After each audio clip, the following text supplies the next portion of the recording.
Hello, it's the worst boy here. We're gonna build a mountain bike today. This mountain bike. Tag along. Seat posts in. So we're starting with the bottom bracket. A little bit of grease.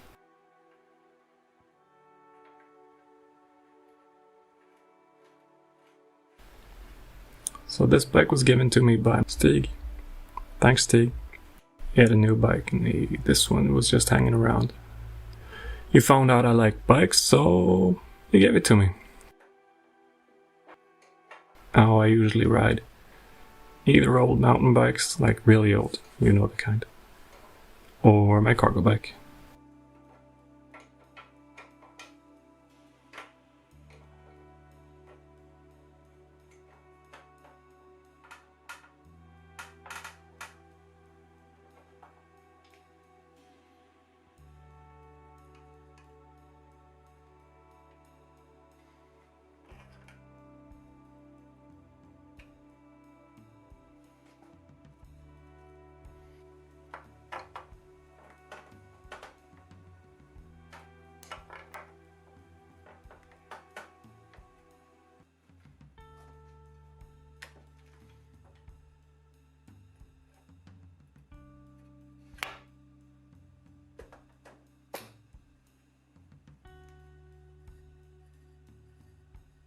Well, this was a struggle for me. You see the little tab thing in the compression slot? I couldn't figure out what to do with it. I'm still not really sure what it's there for. I think it's there to show you when you've located the crank correctly on the splines, depth-wise. First I thought that the bolts were too tight. No, it's that little tiny pin. So I had to fiddle a bit, poke it up, so you can slide the crank on. Here's the preload going on. I don't know what the preload should be. Screwed it in till I couldn't feel any play in the cranks anymore. Here's me trying to do a 5mm hex with a 6mm hex wrench.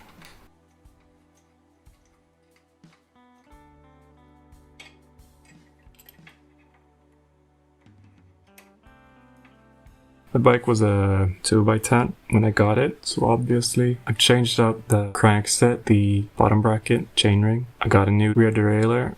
I kept the system 1x10 so I could reuse the old shifter.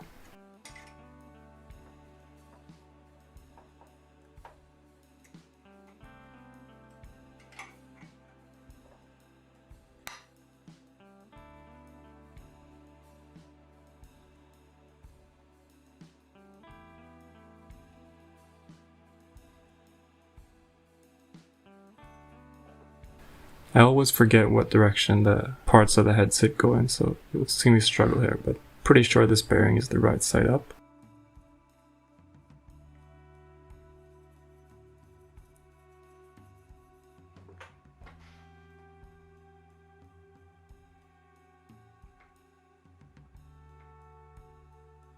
Getting the fork in, just strapping it in a little bit so it won't fall out again while I pack the upper race. This fork was really crusty when I got it, and I'm sure you can see the rust stains on it. I rebuilt it. I'll try to get a separate video up for that.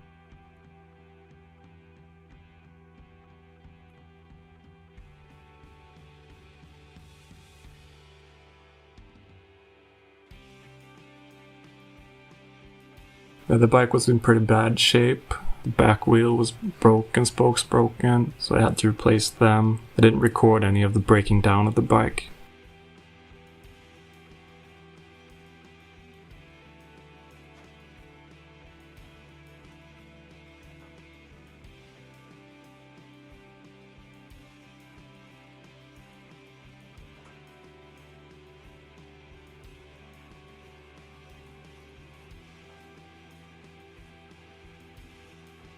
So this is what I look like when I try to figure out what order the parts of the headset go together.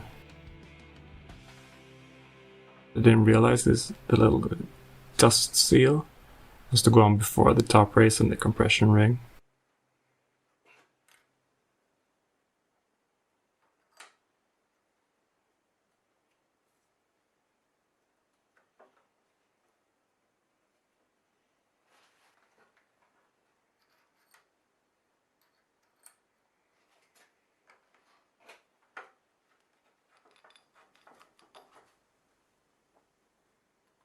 getting the stem on, the top cap, just setting the tension by feel.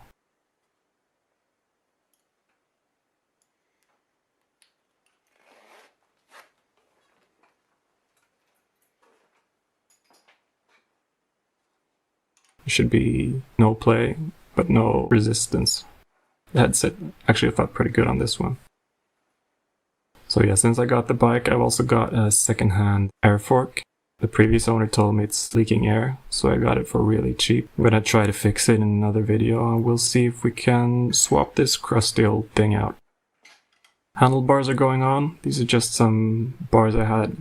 Handlebars are one of those things that I don't really know why I have so many. I have a bucket full of mountain bike bars, old and new, drop bars. I have some hybrid sort of riser bars.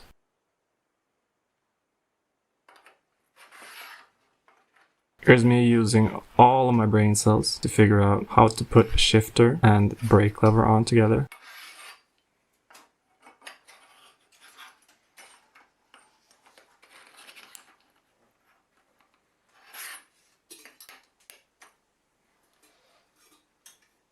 Having a good look.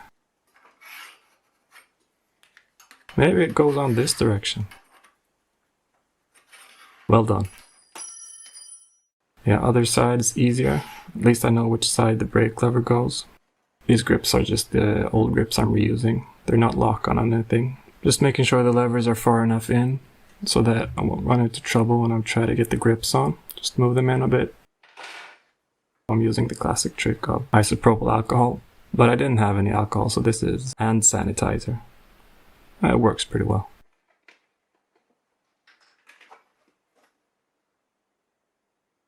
A little bit in there. Shake it around, drip the rest out on the handlebar.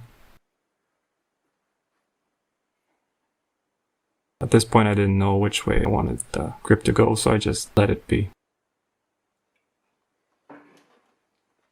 I tried to keep the budget of this build down because I didn't know if I liked mountain biking that.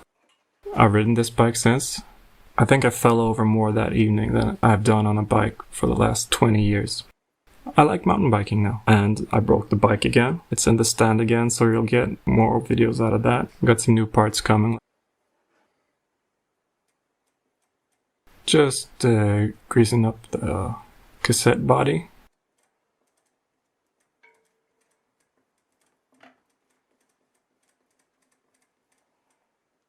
Putting a little bit of grease in the threads. I'm not sure if that goes there, but there we go. There's the cassette. It's a 11-46 Sunrace cassette.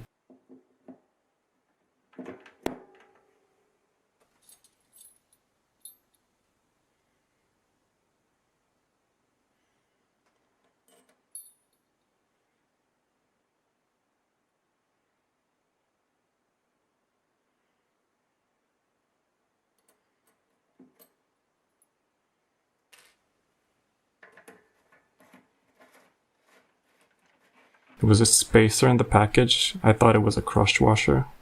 It's not a crush washer, so don't put the spacer beneath the lock ring. That's not correct.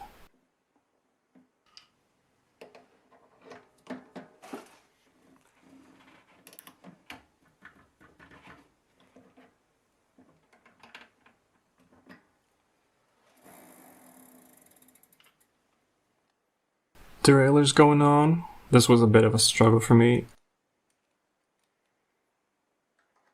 See here, the sort of extension bit is pointing down.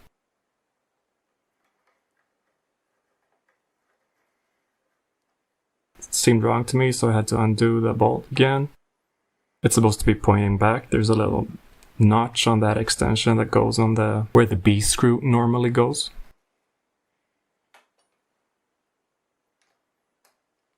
Give the derailleur hanger a little bit of extra torque as well.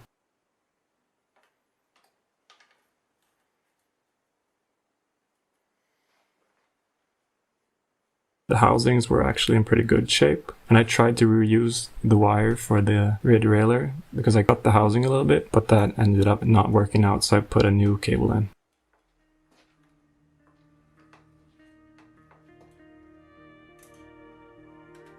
I'm just trying to figure out that little housing bit that goes past the seat post. Do people do that?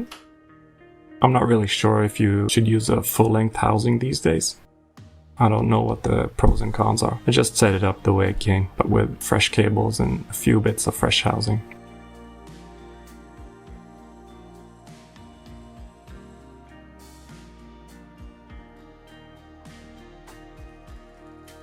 Just checking the shifting, and if you look closely, you can see when I go up to the big ring. Oh, the chain's too short. I used the Shimano Big recommended method, but apparently that didn't come out right. So my solution was just remove the 38 tooth ring. The guy who sold me the crankset and bottom bracket, well, he gave me the crankset and bottom bracket. He gave me a 32 tooth narrow white chain ring.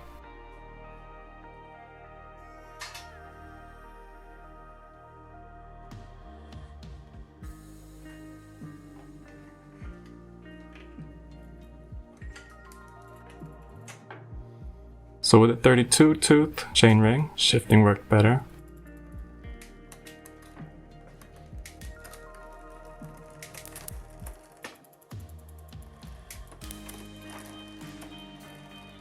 The rattler was making a strange noise, and as you can see, I've done the classic thing of routing the chain wrong, so...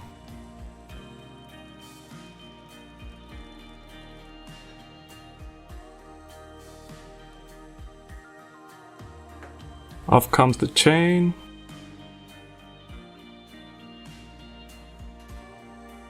Out of the derailleur, route it correctly, back in.